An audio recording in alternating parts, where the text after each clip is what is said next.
The rain washed away the last traces of my tears as I rushed through the dimly lit streets of the financial district. My soaked uniform clung to my skin, the white cotton shirt now practically transparent. I'd lost my umbrella somewhere between the restaurant and the subway station, but that was the least of my problems. Being fired from my third job in 2 months felt like the universe was deliberately trying to break me. 3 weeks' worth of rent, I muttered, mentally calculating how long I could survive on my meager savings before I'd have to call my mother, something I'd sworn never to do again. Not after everything. The elegant restaurant where I'd been working as a waitress glowed behind me, its warm lights spilling onto the wet pavement like liquid gold. Salvatore's was the kind of place where a single meal cost more than what I made in a day. The kind of place where people like me served people who would never know what it felt like to check their bank account with their heart in their throat. My boss's words still rang in my ears. "I'm sorry, Ellie, but you broke a $600 bottle of wine. We can't afford your clumsiness." What he didn't know was that the bottle had slipped from my trembling hands because I'd spotted him at table 7. The man I'd been avoiding for months, my daughter's father. The man who'd disappeared when I told him I was pregnant, only to return a year later demanding to see his child after deciding fatherhood might suit him after all. I hadn't even given birth yet. My hand instinctively moved to my stomach, barely showing at 5 months. I'd managed to hide it with loose-fitting clothes and strategic apron placement, but I wouldn't be able to conceal it much longer. The subway entrance beckoned, promising shelter from the rain, but as I approached, my phone buzzed with a notification. Another email from my landlord about the rent increase. I didn't need to read it to know what it said. I was already behind on payments, and with no job, I'd soon be without a roof over my head. My chest tightened as panic began to set in.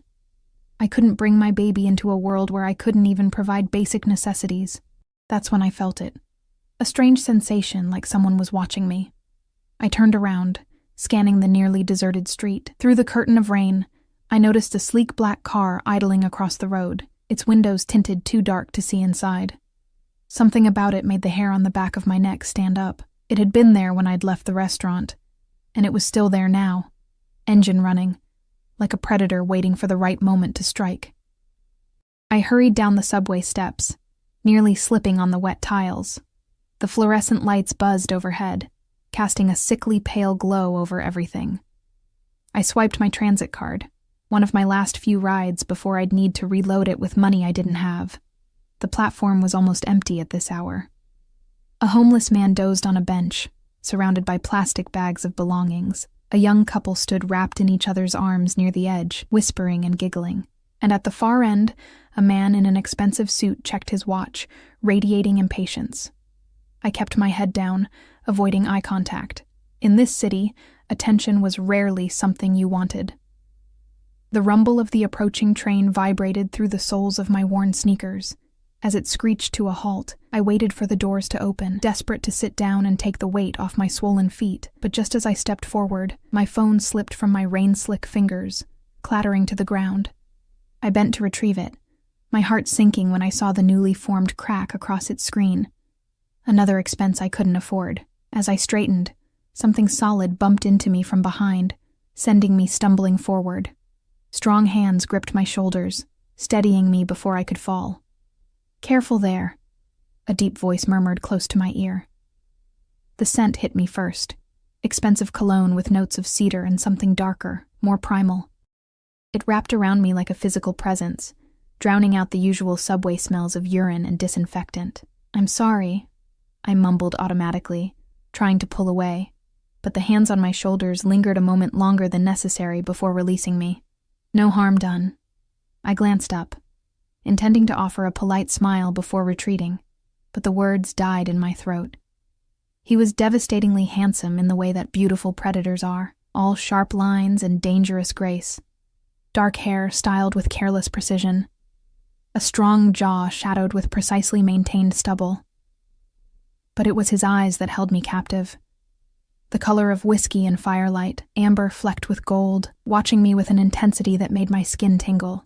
He wore a suit that probably cost more than my entire wardrobe, charcoal gray tailored to perfection, with a black shirt open at the collar revealing a glimpse of tanned skin. No tie. A heavy watch glinted on his wrist, and a signet ring adorned his right hand. Everything about him screamed power and wealth. "You're soaked," he observed, his gaze traveling down my body in a way that made me acutely aware of how my wet uniform revealed more than it concealed. I crossed my arms over my chest, heat rushing to my cheeks. "It's raining." The corner of his mouth curved upward. "So it is." The train doors started to close. I lunged forward to catch them, but I was too late. They shut with a definitive thud, and the train pulled away, leaving me stranded on the platform with the beautiful stranger. "Shit," I hissed under my breath, blinking back tears of frustration. "Where are you headed?" he asked, still standing too close.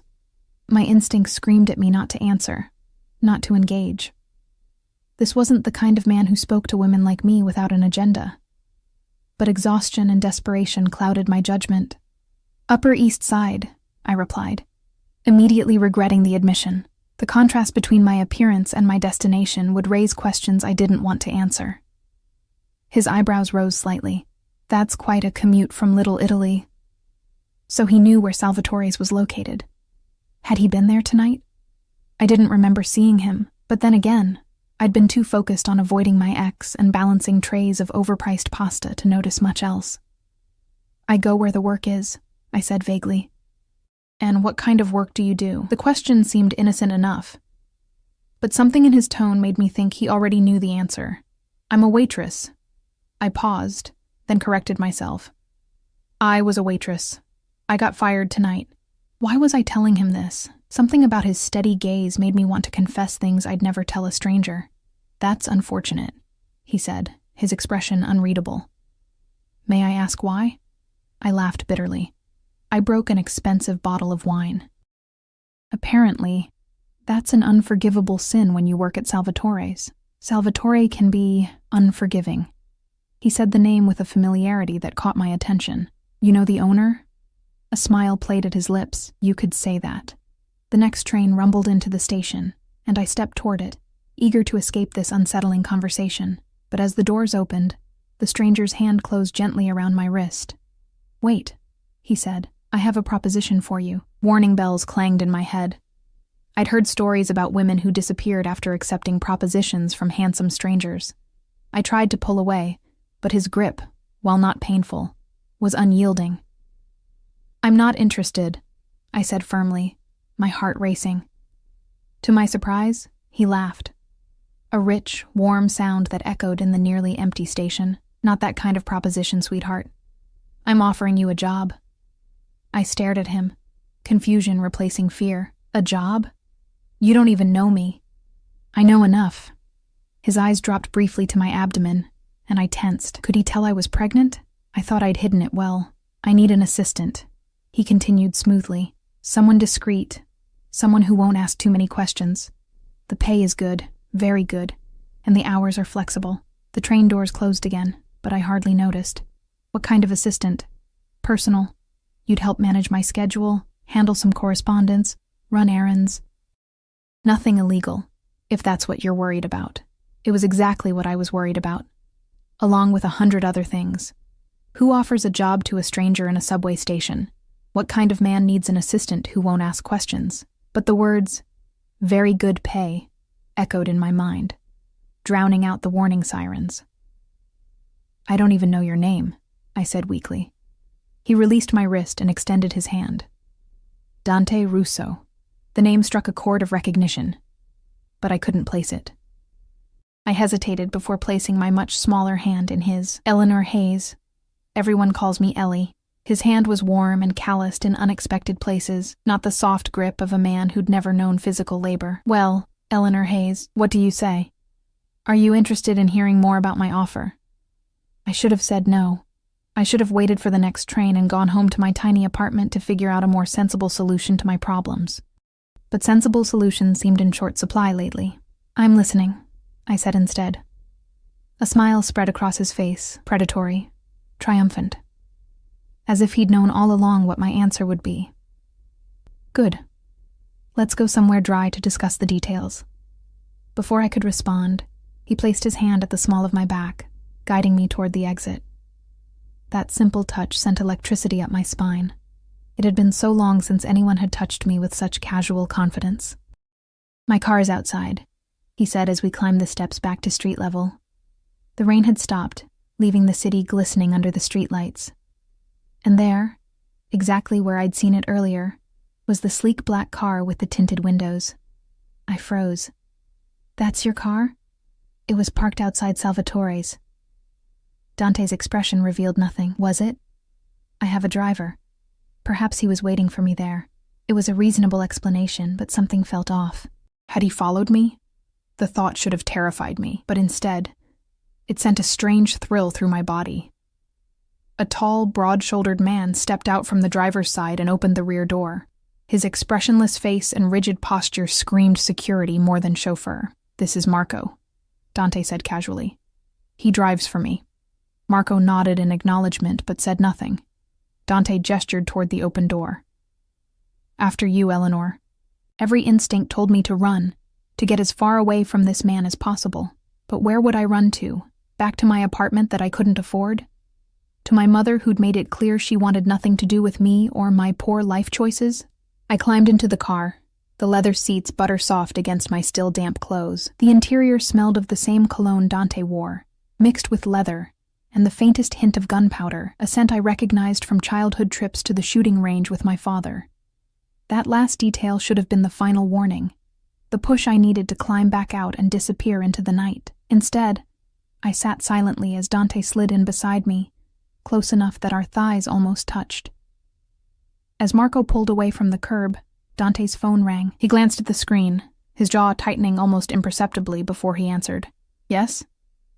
His voice was different now. Colder, harder. He listened for a moment. "No. I told you how to handle it. Don't make me repeat myself." Another pause. "Then make him understand the consequences of refusal." He ended the call without saying goodbye, and turned to find me watching him, my eyes wide. "Sorry about that," he said, his tone warming again. "Business never stops in this city." "What kind of business are you in exactly?" I asked, trying to keep my voice steady. He studied me for a moment. "Import-export, primarily. Family business." It was vague enough to be meaningless. I'd heard that import-export was often code for something less legitimate, but I didn't press. After all, he'd mentioned he wanted someone who didn't ask questions. We drove through the city, the streets growing progressively more exclusive as we headed uptown. Finally, the car pulled up outside a towering glass building overlooking Central Park. "My apartment," Dante explained, as Marco opened the door. "We can discuss the details of your employment more comfortably there." Alarm bells rang distantly in my head, but the warmth of the car and the promise of financial security had lulled me into a dangerous complacency. Or perhaps it was just that after months of struggling alone, the idea of surrendering control to someone else, even temporarily, held an appeal I was ashamed to acknowledge. I stepped out of the car, looking up at the gleaming tower. How many rent payments would a single apartment in this building cost? 50? 100? "You're playing with fire, Ellie," whispered a voice in my head that sounded suspiciously like my mother's. But I'd been cold for so long that even fire seemed welcoming. As we entered the lobby, the concierge nodded respectfully to Dante. "Good evening, Mr. Russo." "Evening, James. No visitors tonight." "Very good, sir." Dante guided me toward a private elevator at the back of the lobby, his hand returning to the small of my back with that same casual possessiveness. The doors closed, and we began to ascend. The mirrored walls of the elevator reflected us from every angle. Me, small and bedraggled in my waitress uniform, and him, tall and imposing in his perfect suit. "You're quiet," he observed, watching me through the mirror. I met his gaze in the reflection. "I'm trying to figure out why a man like you would offer a job to someone like me." "Someone like you." His eyebrow arched. "And what kind of person do you think you are, Eleanor Hayes?" The question caught me off guard. What kind of person was I? A struggling single mother-to-be? A college dropout? A disappointment to my family? "I'm nobody," I said finally. "Just another person trying to survive in this city." Something darkened in his eyes. "You're not nobody." The elevator stopped with a soft ding, opening directly into a stunning penthouse apartment. Floor-to-ceiling windows showcased a breathtaking view of Central Park and the city skyline. The space was decorated in shades of gray and black, with occasional splashes of deep red. Modern, masculine, and undeniably expensive. I stood frozen in the elevator, suddenly very aware of what I was doing. I'd gotten into a car with a stranger. I'd come to his apartment. Alone. Second thoughts? Dante asked, holding the door open. This is crazy, I whispered. I don't know you. His smile was slow and deliberate. But you want to, don't you? Otherwise you wouldn't be here. He was right. And that terrified me more than anything else. I did want to know him, this dangerous, beautiful man who'd appeared like some dark guardian angel, just when I needed saving the most. I stepped into his domain, feeling like I'd crossed some invisible threshold from which there was no returning. Welcome to my home, Eleanor, he said, his voice dropping to a lower register that sent shivers down my spine. Now, let's talk about your future. As the elevator doors closed behind me, I couldn't shake the feeling that I'd just made a deal with the devil himself, but as his amber eyes held mine, I realized that even knowing what I know now, I'd still make the same choice, because some fires are worth getting burned for. Dante's penthouse felt like another world, one where gravity worked differently and air cost money to breathe. I stood awkwardly near the elevator, afraid to touch anything, while he moved with easy confidence through the space, shedding his suit jacket and draping it over a sleek leather chair. Would you like something to drink? He asked, heading toward a bar that gleamed with crystal decanters. Water? Wine? Something stronger? Just water, please. My throat was suddenly parched. The reality of my situation, standing in a stranger's luxury apartment after dark, was finally catching up to me. He poured water into a crystal glass for me and some amber liquid. Whiskey, probably, for himself. When he handed me the glass, our fingers brushed, and I nearly jumped at the contact. Relax, Eleanor, he said, amusement playing at the corners of his mouth. If I wanted to hurt you, I wouldn't have brought you to my home. Somehow, that wasn't as reassuring as he might have intended. Please, sit. He gestured toward a massive sectional sofa facing the windows. I perched on the edge of the couch, feeling like an intruder in this pristine space. My damp clothes were probably ruining the expensive fabric. Dante didn't sit beside me as I'd expected. Instead, he moved to stand by the windows, looking out at the glittering city below. With his back to me, silhouetted against the night sky, he seemed even more imposing. Tell me about yourself, Eleanor Hayes, he said without turning. There's not much to tell. I fidgeted with my glass. I grew up in Ohio. Came to New York for college, dropped out after 2 years, been working service jobs ever since. Family? I hesitated. My parents are still in Ohio. We're not close. Boyfriend? Husband? My hand instinctively went to my stomach. No, he turned then, his eyes dropping to where my hand rested. But there's a child. It wasn't a question. He knew. Somehow he already knew. 5 months, I admitted, seeing no point in lying. The father isn't involved. By choice? His or yours? Both, at first. Now he's changed his mind, but I don't want him back in our lives. Dante nodded slowly, as if I'd confirmed something he'd already suspected. And that's why you were fired tonight. You saw him at the restaurant. My eyes widened. How did you... You said you broke an expensive bottle of wine. People don't usually do that without a reason. He took a sip of his drink. What's his name? Why does it matter? I like to know who I'm dealing with. The implication that he might deal with my ex sent an unexpected thrill through me, followed immediately by alarm. His name is Ryan, I said carefully. Ryan Mercer. But I don't want you to... I can handle him myself. Dante's smile was cold. I'm sure you can. But sometimes, Eleanor, it's easier to let others handle problems for you. He crossed the room and sat beside me, close enough that I could feel the heat radiating from his body. Now, about this job. I straightened, trying to look professional despite my bedraggled appearance. Yes, the assistant position. I need someone I can trust, someone discreet. My business requires privacy. What exactly would I be doing? I asked. Managing my personal calendar, coordinating with my security team, running errands that require a delicate touch, accompanying me to certain events. Accompanying you? I repeated. Like a date? His laugh was sharp. No, Eleanor. If I wanted a date, I'd ask for one. This is business. Sometimes having a woman present changes the dynamics of a meeting, makes things less confrontational. I wasn't sure I liked the sound of that. And the pay? $10,000 a month. Cash. Plus this. He reached into his pocket and pulled out a key card, placing it on the coffee table between us. What's that for? An apartment in this building, 15th floor, 2 bedrooms. It's one of my properties. You'll live there while you work for me.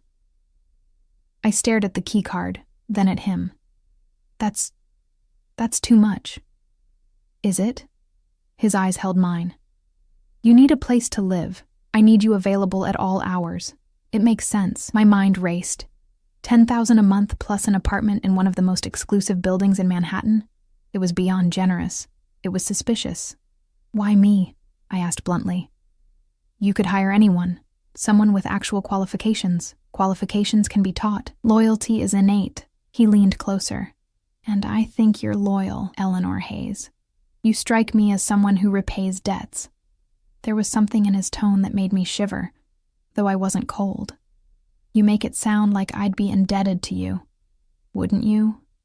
His voice was soft, almost hypnotic. A job. A home. Security for your child. That's quite a lot to give someone you've just met. He was right. I would be indebted to him, deeply, uncomfortably indebted.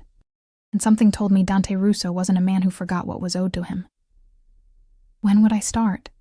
I asked, already knowing I was going to accept despite every warning bell in my head. Tonight. He stood, holding out his hand to me. Let me show you your new home. I hesitated only a moment before placing my hand in his. His fingers closed around mine, warm and firm, and he pulled me to my feet with effortless strength. As we rode the elevator down to the 15th floor, I tried to process how drastically my life had changed in the span of a few hours. This morning, I'd been a pregnant, jobless waitress on the verge of eviction. Now I was... what? The personal assistant to a mysterious, wealthy man who offered apartments to strangers in subway stations. The elevator doors opened to a hallway with only 2 doors, one at each end. I own the entire floor, Dante explained, leading me to the door on the right. This will be your apartment. I have access, of course, but your privacy will be respected. He used the key card to open the door, then stepped back to allow me to enter first. The apartment was stunning, all clean lines and modern elegance, decorated in soft grays and blues. It was smaller than Dante's penthouse, but still larger than any place I'd ever lived. Floor-to-ceiling windows offered the same spectacular view of the park. The furniture looked new and untouched, as if no one had ever sat on the sofa or eaten at the dining table. This is... incredible, I breathed, turning in a slow circle to take it all in. The master bedroom is through there, Dante pointed. The second bedroom can be a nursery. There's a fully stocked kitchen, though I suspect you'll be dining with me often.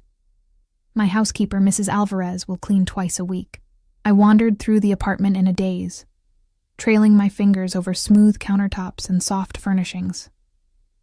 When I reached the master bedroom, I gasped. The bed was enormous, draped in what looked like Egyptian cotton sheets. A walk-in closet stood open, completely empty, waiting to be filled. Dante appeared in the doorway behind me. Is it acceptable? Acceptable? It's like a dream. I turned to face him, but I don't have anything to put in it. All my stuff is at my old apartment. Give Marco your address. He'll have your belongings moved tomorrow. He checked his watch, that heavy, expensive timepiece I'd noticed earlier. It's late. You should rest. There are new clothes in the bathroom. Mrs. Alvarez picked them up this afternoon. This afternoon? Before he'd even met me? You planned all this, I said, realization dawning. Meeting me at the subway wasn't an accident. Something flashed in his eyes, approval, perhaps. Very good, Eleanor. No, it wasn't an accident. How did you know about me? Why me? He stepped closer, close enough that I had to tilt my head back to maintain eye contact. Let's just say I've been aware of you for some time. Your situation interested me. My situation? I repeated. You mean being pregnant and desperate? I mean being resilient and proud despite facing adversity. His hand rose to my face, his thumb lightly tracing my cheekbone. You remind me of someone I once knew. The touch was electric, sending warmth cascading through my body. I stepped back, needing distance from this magnetic pull he seemed to exert. Who? I asked, my voice embarrassingly breathless. That's a story for another time. His hand dropped back to his side. Tomorrow, we begin. I'll send Marco to collect you at 9. Wear something professional. The clothes in the bathroom should suffice until we can get you a proper wardrobe. He turned to leave, but I called after him. Wait, I still have questions. Dante paused in the doorway, looking back over his shoulder, and I'll answer them. Tomorrow. For now, rest. You're safe here, Eleanor. After he left, I stood in the center of the bedroom, my bedroom, trying to make sense of everything that had happened. Part of me wanted to run, to grab whatever cash I had and disappear before I became any further entangled with Dante Russo. But where would I go? And how far would I get before he found me? Because he would find me. I was certain of that. Instead of running, I went to the bathroom and found, as promised, new clothes laid out for me. Silk pajamas, underwear still in packaging, even a fluffy robe, everything in my size. I should have been creeped out by the invasion of privacy, but I was too exhausted to muster the appropriate outrage. I showered in a bathroom bigger than my entire studio apartment, letting hot water wash away the grime of the day. As I dried off and slipped into the silk pajamas, I caught sight of myself in the floor-to-ceiling mirror. With my wet hair and wide eyes, I looked young and vulnerable. But there was something else there too, a spark of determination that hadn't been there this morning. I placed my hand on my slightly rounded belly. We're going to be okay, I whispered to my unborn child. I'll figure this out. But as I climbed into the ridiculously comfortable bed and sank into sheets that probably cost more than a month's rent at my old place, I couldn't shake the feeling that I'd just made a deal that would be impossible to escape. In my dreams that night, I was running through endless corridors, pursued by a shadow with amber eyes. No matter how fast I ran, it stayed right behind me, whispering, "You shouldn't play with fire, Eleanor." But even in the dream, I knew I already was. I woke to sunlight streaming through windows I'd forgotten to cover. For a disorienting moment, I didn't know where I was. The bed was too soft, the room too quiet, the ceiling too high. Then memories of the previous night came flooding back.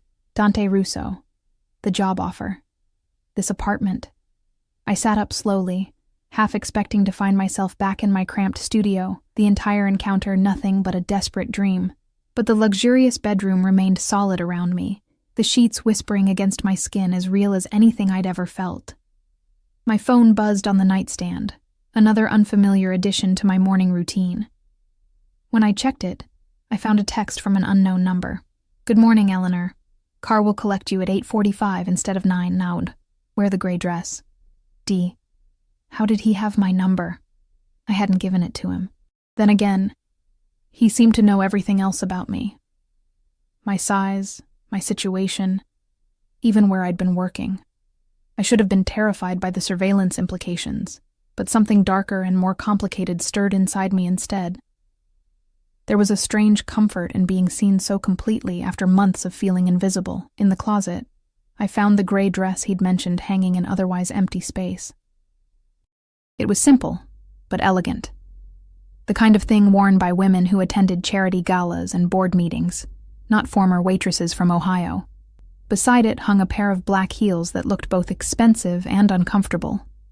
After showering, I slipped into the dress, surprised by how perfectly it fit, hugging my curves but cleverly disguising my small baby bump.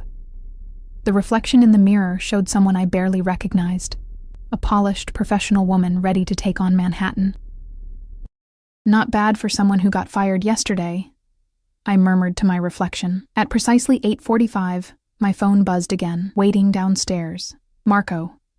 The elevator ride to the lobby felt like descending into a new life. I mentally rehearsed how to address Dante. Mr. Russo seemed appropriate given our new professional relationship, and reminded myself to ask about my actual duties. So far, this job had been long on perks and short on specifics. Marco stood by the same black car, his expression as blank as it had been last night. He opened the door without a word, and I slid into the back seat expecting to find Dante waiting. He wasn't there. "Where's Mr. Russo?" I asked as Marco got behind the wheel. "Meeting downtown. I'm taking you to the office first."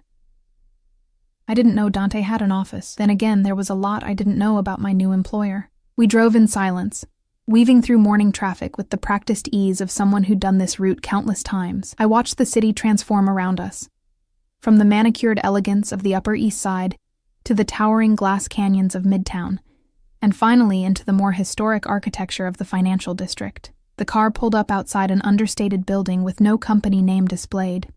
Marco led me through a private entrance and into an elevator that required a key card. We rode to the top floor in silence. When the doors opened, I expected a typical corporate office: cubicles, conference rooms, perhaps a reception desk. Instead, I stepped into what looked more like an exclusive club.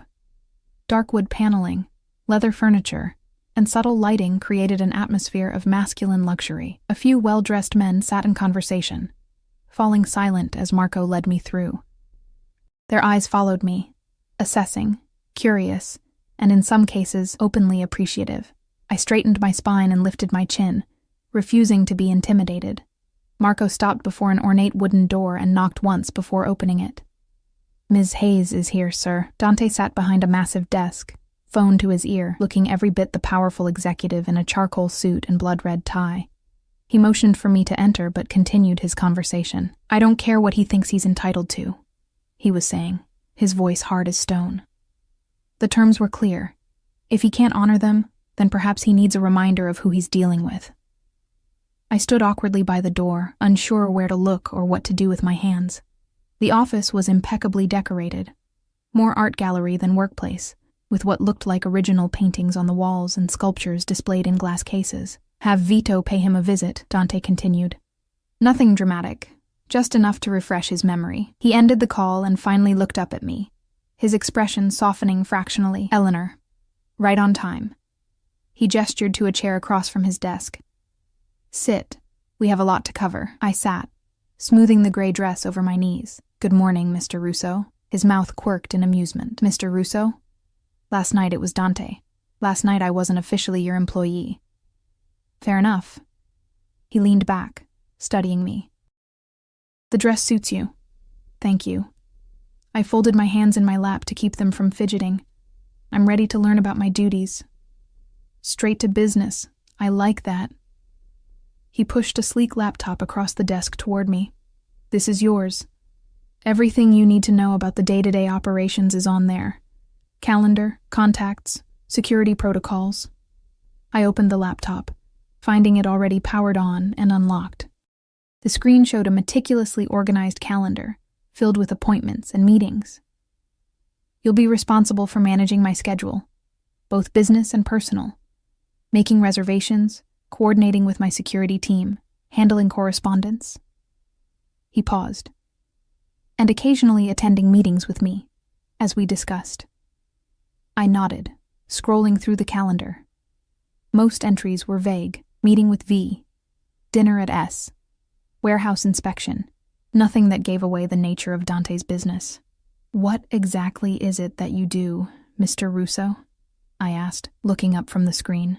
Something dangerous flashed in his eyes.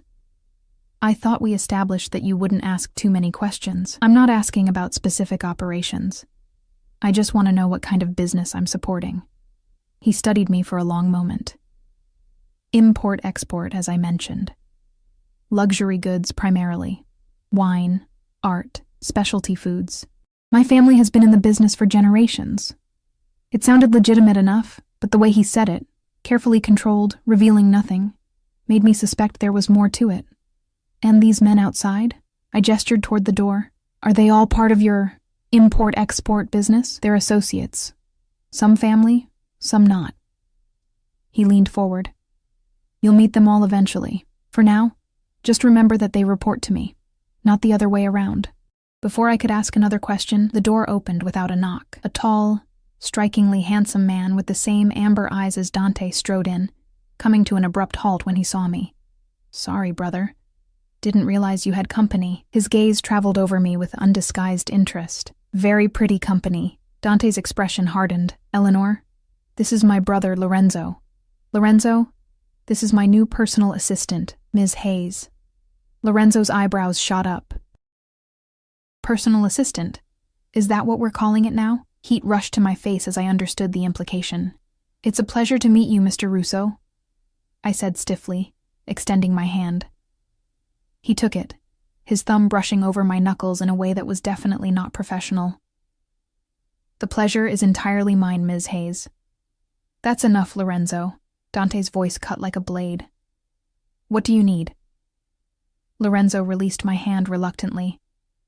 The shipment from Sicily arrived. There's a discrepancy in the inventory. Dante's jaw tightened. I'll handle it. He turned to me. Eleanor, take the laptop to my private office next door. Review the calendar and familiarize yourself with the contacts. I'll join you shortly. I gathered the laptop, eager to escape the sudden tension in the room. As I passed Lorenzo, he winked at me, prompting a dark look from Dante that I pretended not to notice. The adjacent office was smaller, but no less impressive. Floor-to-ceiling windows offered a view of the harbor, and the furnishings were more modern than in the main office. I settled at a sleek desk that I assumed was meant for me and opened the laptop again. The calendar was packed with appointments, many of them recurring. Weekly meetings with names like Gambino, Tartaglia, and Veneto. Something about those names tickled the back of my mind, but I couldn't place why they seemed familiar. The contacts list was equally cryptic. Hundreds of names, many with only initials or nicknames, each assigned a color code whose meaning wasn't explained. Red seemed to be reserved for family members, Dante, Lorenzo, and others sharing the Russo surname. Blue appeared to be business associates. Yellow, government officials. Green, I couldn't determine. I was so absorbed in trying to decode the system that I didn't hear the door open. When Dante spoke from directly behind me, I nearly jumped out of my skin. Finding everything all right, I turned to find him standing much closer than I expected, his expression unreadable. Yes, just trying to understand the organization system. You'll learn it quickly enough. He placed a hand on the back of my chair, leaning over me to look at the screen. His cologne enveloped me, that same intoxicating scent from last night. Red is family. Blue is business.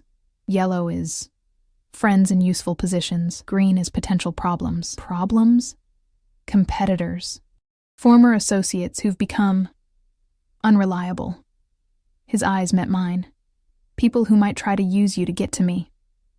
A chill ran down my spine. Use me? Why would anyone do that? He straightened, moving around the desk to sit on its edge, facing me. Because that's what people do, Eleanor. They look for leverage, for weaknesses to exploit. And you think I'm a weakness? The idea was both flattering and terrifying. I think you could be, if I let you. His gaze was intense, searching.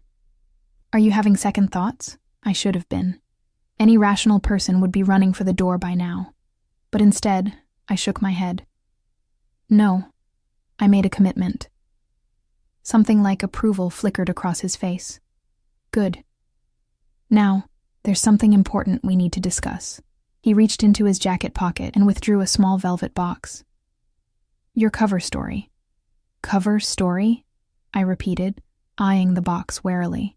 He opened it, revealing a stunning diamond ring. In certain circles, a personal assistant raises questions, unwanted attention. A fiancé, on the other hand. I stared at the ring, then at him. Sure I had misunderstood. You want me to pretend to be your fiancé? Only in specific situations. Business dinners, family events. He removed the ring from the box and held it out. It's just for show, Eleanor. A way to protect you. Protect me from what? My voice had risen despite my efforts to stay calm. From men like my brother. His expression darkened. From men who might see you as a way to get to me. I didn't take the ring. This wasn't part of our agreement. Our agreement was that you would assist me as needed. This is what I need. He took my left hand before I could pull away, sliding the ring onto my finger. It fit perfectly, like everything else he'd given me. Consider it part of your uniform. The weight of the diamond was substantial, catching the light with every movement of my hand. It should have felt wrong, deceptive, manipulative, but some traitorous part of me thrilled at the sight of it on my finger, at the idea of being claimed, even if only for show. When would I need to perform this role? I asked, unable to tear my eyes from the ring. Tonight? For starters, family dinner at my mother's house. He stood, straightening his cufflinks. She's eager to meet the woman who's carrying her grandchild. My head snapped up. What? His smile was predatory. Did I forget to mention that part of your cover story? As far as my family is concerned, the baby is mine. Absolutely not. I stood up so quickly the chair rolled back and hit the wall. That wasn't part of our deal. I won't use my child as part of some charade. Dante remained perfectly still, watching my outburst with that unnerving calm. Sit down, Eleanor. No. My hands trembled, but my voice was steady. I agreed to be your assistant, not to lie about my baby's paternity. It's a necessary precaution, he said, his tone maddeningly reasonable. My family is traditional. They wouldn't understand our actual arrangement. Then tell them I'm just your employee. An unmarried, pregnant employee living in my building? That would raise even more questions. He stepped closer, his presence filling the room. Besides, this protects your child as well. How does lying about my baby's father protect them? His eyes hardened. Because being my child means protection. Resources. Status. Being Ryan Mercer's child means nothing. The mention of Ryan's name stopped me cold. How do you know about Ryan? I told you, Eleanor. I've been aware of you for some time.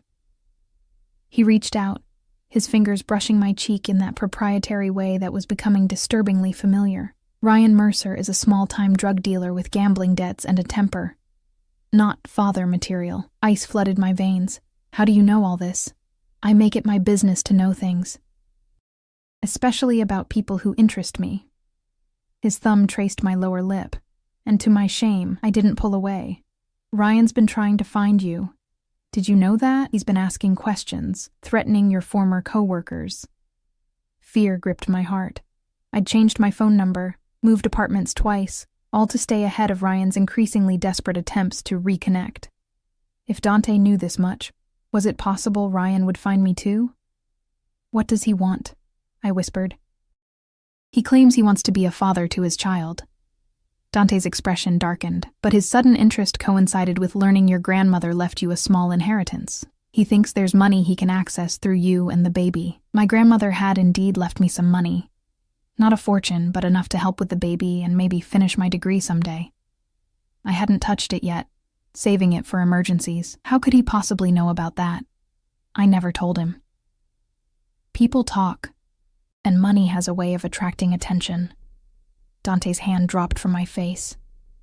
If you're publicly connected to me, if everyone believes that child is mine, Ryan will back off.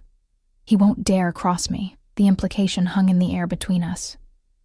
Who exactly was Dante Russo that even the mention of his name would scare off someone as reckless as Ryan? Who are you? I asked softly. Really? Something shifted in his eyes, a moment of calculation, of decision. You're smart, Eleanor. I think you've already figured it out. The pieces had been there all along. The security, the cryptic business dealings, the way people deferred to him, names like Gambino and Tartaglia in his contacts. It should have terrified me, but somehow, I'd known from the moment I saw him in that subway station. You're not just an import-export, I said carefully. His smile was sharp. Not just, no, you're family. You're connected. Connected. He seemed amused by my choice of words. Yes, you could say that. The Russo family has been connected in New York for generations. I sank back into my chair as the full reality of my situation hit me. I was living in a building owned by, wearing a ring given to me by, a man who was almost certainly part of organized crime. Is this where you run? Dante asked, watching me closely. Now that you know? That was the rational response, to get as far away from him as possible. But where would I go? Back to my unaffordable apartment?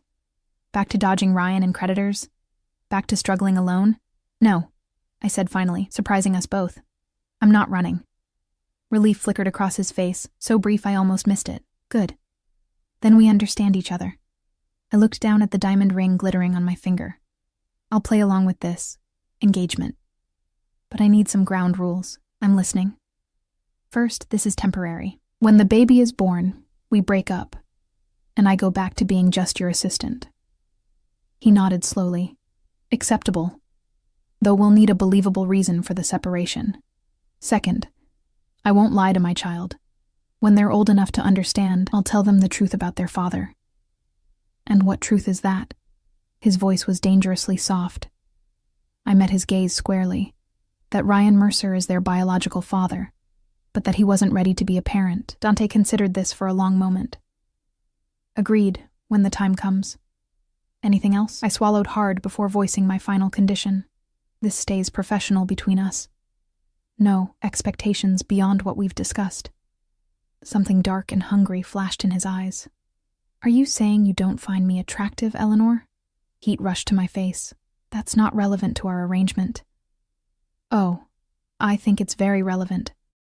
He moved closer, until he was standing directly in front of me, his legs nearly touching my knees, especially if we're going to convince my family we're engaged. We can act, I insisted, trying to ignore the way my heart raced at his proximity.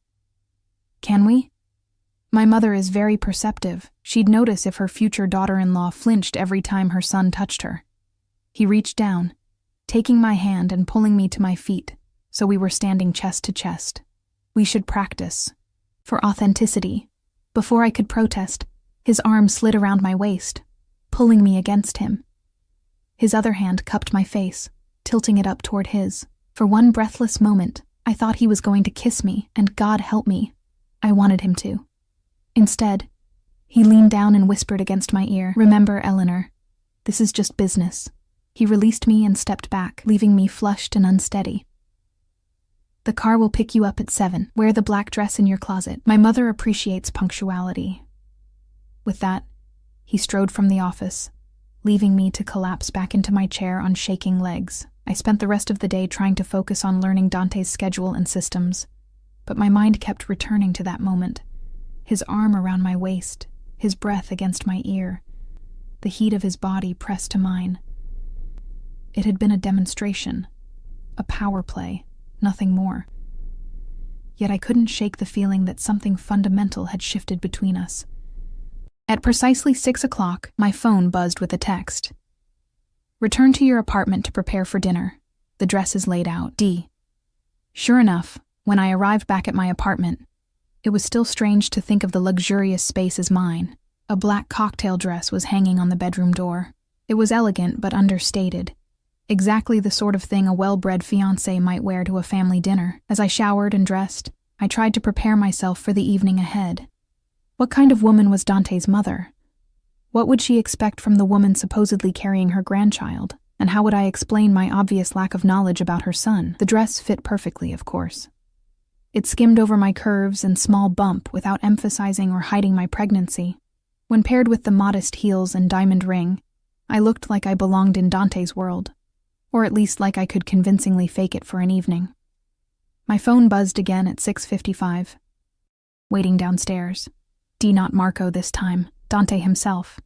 When I stepped out of the elevator into the lobby, I found him standing by the entrance, hands in the pockets of what was clearly an exceptionally expensive suit. His eyes traveled over me slowly, appreciatively, before meeting mine. "Perfect," he said simply. Outside, the now familiar black car waited, but no Marco in sight. "You're driving?" I asked, as Dante opened the passenger door for me. I always drive myself to my mother's house. He helped me into the car, his hand lingering on mine. Family tradition. Once we were driving through the city, Dante began briefing me on what to expect.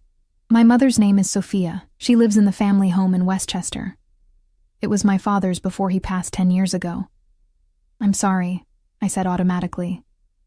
He glanced at me, something unreadable in his expression. "Don't be." He wasn't a good man. The blunt assessment surprised me. "And your mother?" "She's complicated.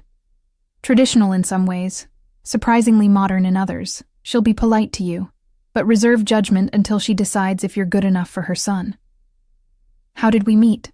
I asked, realizing we needed a better story than the truth. "At Salvatore's.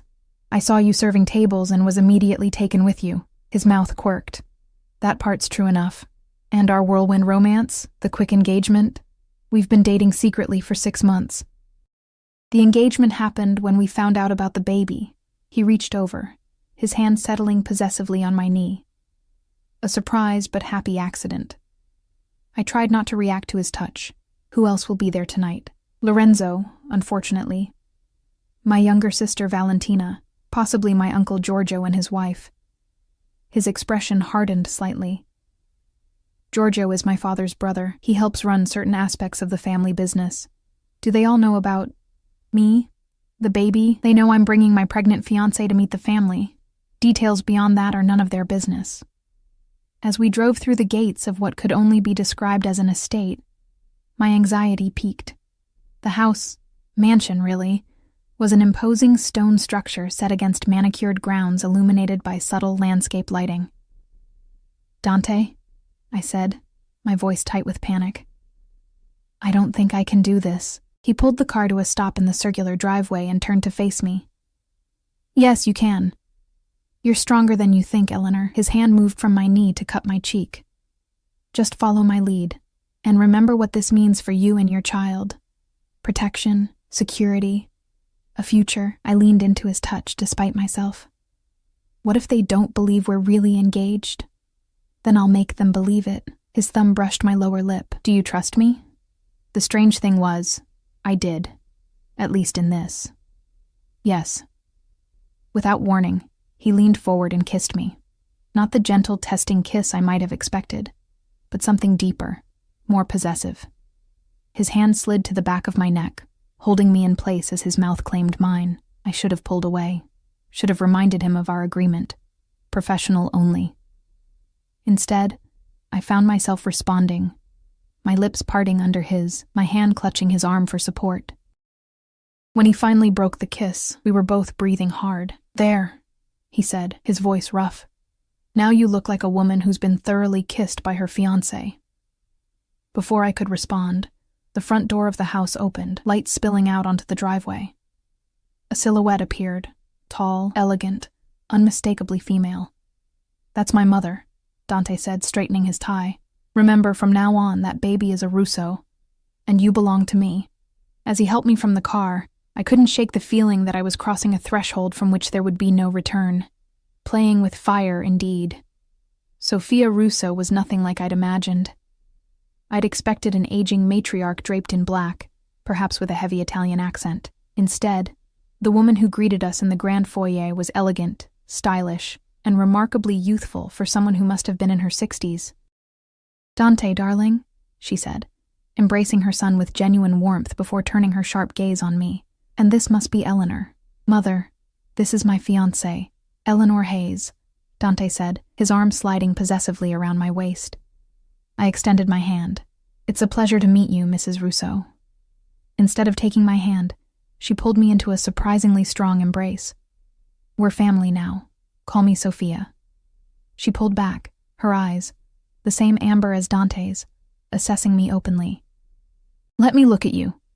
I felt like a prized mare at auction as she studied me, her gaze lingering briefly on my stomach. "Beautiful," she declared finally. "Strong features, good bones. The baby will be handsome." "Thank you," I managed, unsure how else to respond to such a clinical assessment. "Come," she said, linking her arm through mine. "Everyone is waiting in the drawing room."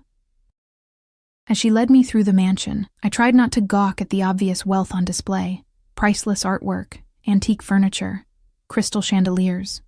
Dante followed closely behind, his presence both reassuring and intimidating. The drawing room was occupied by 3 people. Lorenzo, lounging with a drink in hand, a striking young woman I assumed was Valentina, and an older man with hard eyes who could only be Uncle Giorgio. "Everyone," Sophia announced. "This is Eleanor, Dante's fiancée, and the mother of our newest Russo." Lorenzo raised his glass in mock salute. "Welcome to the family circus, Eleanor. Drink?" "She's pregnant, idiot," Valentina said, rising gracefully to greet me. Unlike her mother's warmth, her embrace was perfunctory. "Congratulations," she added, though her tone suggested it was anything but. Uncle Giorgio didn't bother to stand. "So this is the girl who trapped my nephew," he said, his accent thicker than Sophia's.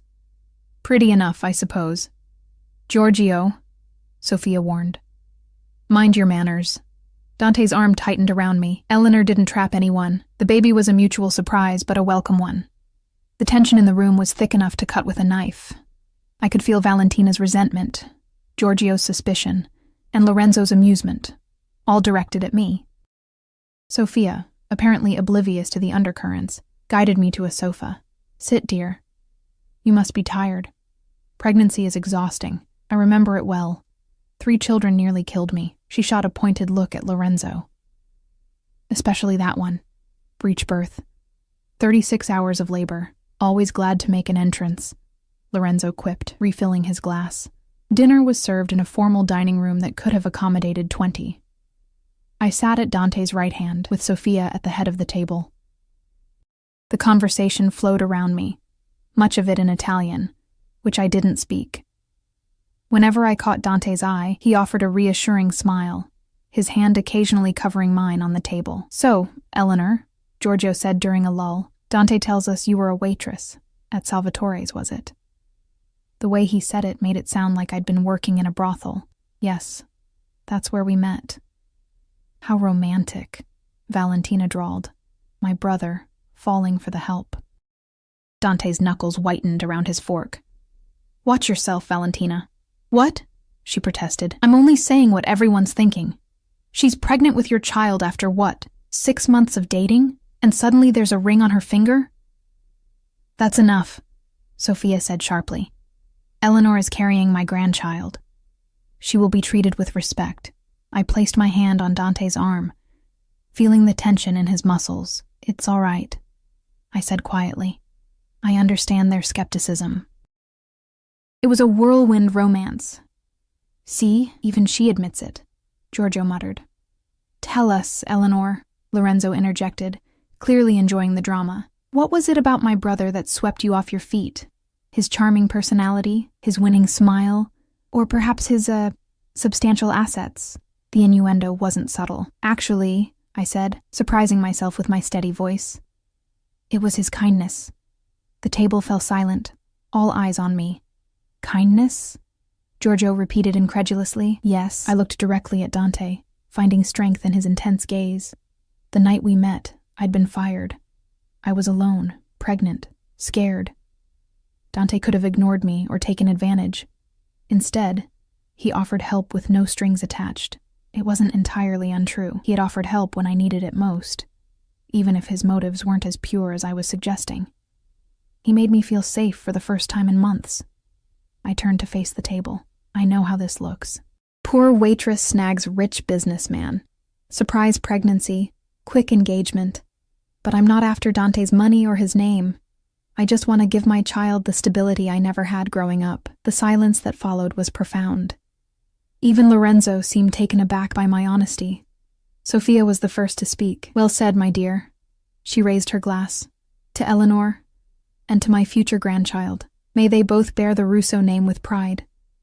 The toast was echoed around the table, though Valentina merely wet her lips without drinking. After dinner, while the men retreated to Dante's father's study for what Sophia called business talk, she led me to a sunroom filled with family photographs. "You handled yourself well tonight," she said, pouring tea from a silver service. "Better than I expected." "Thank you, I think." She smiled, the expression softening her aristocratic features. "It was a compliment. This family, it's not easy to marry into. The name comes with certain expectations, certain dangers." "Dangers?" I repeated, my hand instinctively moving to my stomach. "Don't play innocent, Eleanor. You're smarter than that." She handed me a cup of tea. "You know what my son is, what this family is." I hesitated, unsure how to respond. "It's all right," she said. "We don't speak of it directly. That's rule number 1. But I want you to understand what you're getting into." "I think I do," I said carefully. "No, you don't. Not yet." She sat beside me, her eyes, so like Dante's, fixed on mine. "My husband was a monster, brilliant in business, ruthless with enemies, but a monster at home. He had Appetites. For violence. For other women. She sipped her tea. I endured it for my children. For the name. For the security it provided. I'm sorry, I said, genuinely moved by her candor. Don't be. When he died, I shed no tears. She set down her cup with a delicate clink. Dante is not He has his ruthlessness, his intelligence, but not his cruelty. Still, this life changes people, hardens them. Why are you telling me this? Because I see the way my son looks at you. She reached out, her cool fingers wrapping around my wrist. It's how his father once looked at me. Before the power consumed him, a chill ran through me. Dante and I. Our arrangement is, spare me the lies, child. Her grip tightened. I know my son didn't meet you 6 months ago. I know this engagement is sudden and convenient. What I don't know is whether you're good for him. I swallowed hard. I don't think anyone has worried about what's good for Dante in a long time.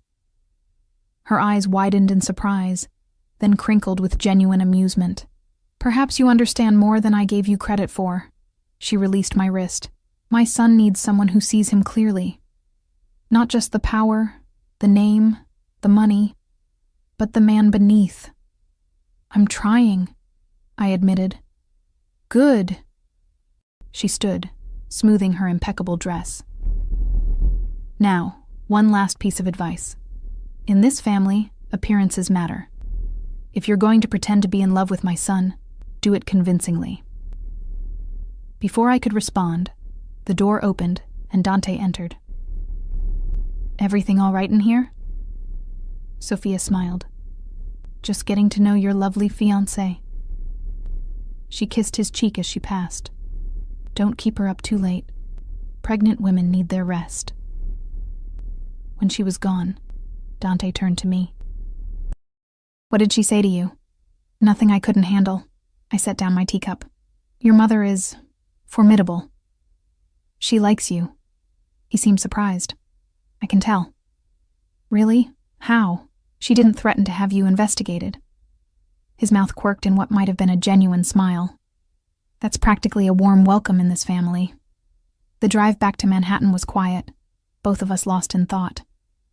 I replayed the evening in my mind. The barely concealed hostility from Valentina, Giorgio's suspicion, Lorenzo's suggestive comments, and most of all, Sophia's warnings. When we reached the building, Dante insisted on walking me to my door. You did well tonight, he said as we rode the elevator. Better than well. You impressed them. Even Valentina, I asked dryly. She'll come around. She's protective of me, that's all. He studied my face. Are you all right? You've been quiet. Just tired. It was a lot to take in. We reached my door, and I fumbled with the key card, suddenly nervous. Dante took it gently from my trembling fingers, opening the door himself.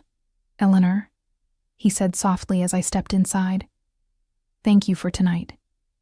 I turned to face him, struck again by how devastatingly handsome he was, and how dangerous. I was just doing my job. No. He stepped closer, into my space. What you said at dinner, about my kindness, that wasn't part of the job. Heat rose to my face. I needed to say something convincing. Is that all it was? His eyes searched mine. Just a convenient lie? The air between us seemed to crackle with electricity. I don't know what you want me to say, Dante. The truth would be nice. His voice dropped lower. Do you feel safe with me, Eleanor? Really? I should have lied. Should have maintained the professional boundary I'd insisted on.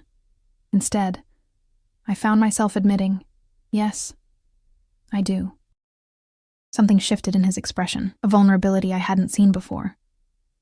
You shouldn't. I'm not a good man. I know what you are, I said quietly. I've always known. And yet you're still here. His hand rose to cut my cheek. Why? Because you're right. I do feel safe with you. Safer than I've felt in a long time. I closed my eyes briefly, leaning into his touch. And that terrifies me. His thumb traced my lower lip. Tell me to leave, Eleanor. Tell me this is just business. Just a job, and I'll walk away right now. I knew I should. Knew that crossing this line would change everything. But as I looked into his amber eyes, I couldn't form the words. Instead, I rose onto my toes and pressed my lips to his. Unlike the calculated kiss in the car, this one started gentle, hesitant. His arms encircled me carefully, mindful of my pregnancy, drawing me against the solid warmth of his chest. When I parted my lips, inviting him deeper, he groaned, a sound of surrender that matched the collapse of my own resistance. "Eleanor," he murmured against my mouth, "you're playing with fire." I smiled, my fingers threading through his hair, "So I've been told." As he lifted me into his arms and carried me toward the bedroom, I knew there would be consequences for this choice. Dante Russo was dangerous, powerful, connected to a world I barely understood. But for tonight, at least, I would embrace the fire instead of fearing the burn, because sometimes the most dangerous path is also the one that leads you home.